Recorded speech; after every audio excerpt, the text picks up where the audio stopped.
Welcome to Naked Real Estate, the very free experience. Today's topic is why saying no to a good investment property based only on the cash flow analysis spreadsheet is a bad idea.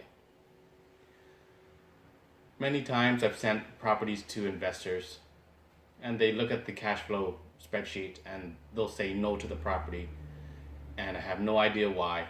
And then when I ask them why why they didn't decide to go with the property, they said, oh, it didn't fit their criteria.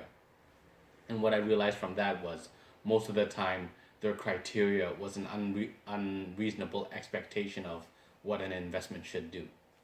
So I'll give you 3 reasons why you shouldn't just say no to a property based only on the cash flow spreadsheet. Number 1, the biggest reason why you shouldn't do that is because the spreadsheet is only numbers. And the biggest thing is the projection of your return is based on an average number, anywhere from 3 to 5% per year. Often in stronger growth markets, they will grow more than that. But for projections, you can't make such a big claim on it. So that's why you need to talk to the person who's presenting you the property and ask them what are the fundamental factors happening in that market that drive up that investment. I have a good example. Most returns on real estate based on a 3% compounded interest will get you anywhere from 15 to say 20% projected return per year. We had this investor say he was getting 1 to 2% a month. Why would he buy the investment property when he's already doing that? And based on what he's thinking, of course, if he's getting 1 to 2% a month, which is 12 to 24% without getting a mortgage or buying anything, why would he get a potential investment property that's providing 15 to 24%? It's like the same thing, but much more work. What he didn't know was the property was based in a high performing market where the market was at the bottom. And usually when you're buying at the bottom of a real estate market and things are going up, the returns typically are greater than 3% compounded. But I can't, anyone who's been in real estate enough can't make big promises of 5, 10, 15%. That would just be irresponsible. So that's number 1 reason. Second reason is the numbers are just numbers.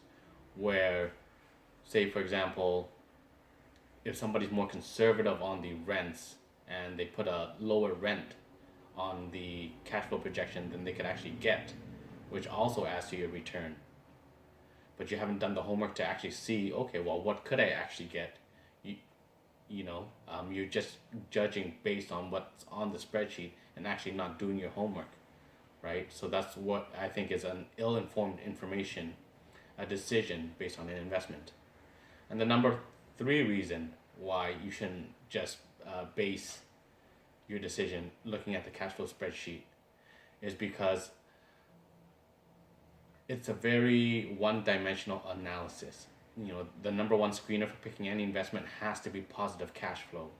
So if you're expecting, a condo to give you $600 a month positive cash flow, which it just doesn't happen in a condo, but you haven't done your homework to find out what do condos usually cash flow. A great question to ask the person who's offering the investment is, what are the average cash flows for a condo? What are the average cash flows for a townhouse, for a basement suite?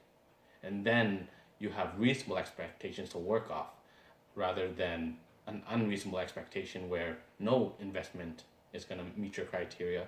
And at the end of the day, the only loser who's waiting for an investment will be you, because you've passed over many good investments. And the person who's pitching it to you will say, this guy's not serious, when the whole time you were serious and you wanted to buy an investment property, but you didn't realize your expectation for what the property should do was unreasonable. Thank you.